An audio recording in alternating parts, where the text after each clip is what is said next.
Hi, it's our monthly digital healthcare digest, so let's review some of the most interesting news that happened in September.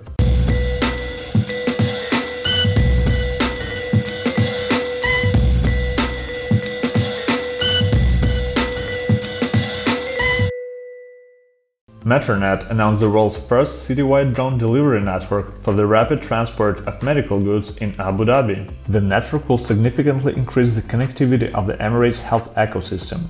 The Abu Dhabi City Network will enable faster turnaround time of diagnostic and pathological samples, more reliable shipment of time-critical supplies, waste reduction from inventory centralization, and consolidation of distributed facilities to lower overhead.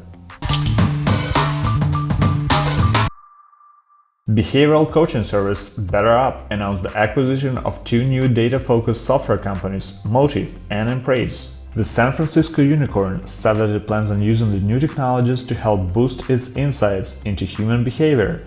The technology is geared at employee health and wellness and employs artificial intelligence, coaching, counseling, and mentorship to support members' needs.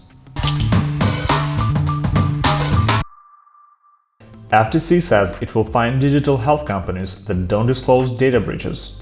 The FTC released a new statement specifying that all health apps that capture sensitive patient information have to notify users, the Commission itself, and in some cases the media, when a security breach has compromised identifiable health data.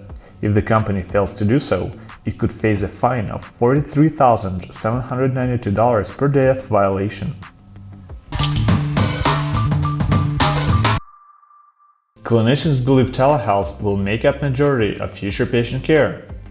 76% of patient-facing clinicians believe telehealth will make up a majority of patient care in the near future, according to key findings from Hewlett Packard Enterprise's first-ever multi-country Future of Healthcare survey. The new report not only found healthcare clinicians and IT decision-makers optimistic about the future of telehealth, but 85% of ITDMs noted that IT modernization is now one of the driving forces behind infrastructure investment in what is likely a bid to meet future digital health demands.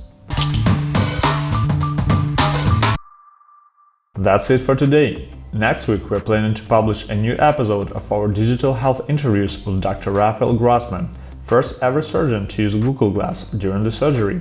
Subscribe to our channel so you don't miss it. Take care.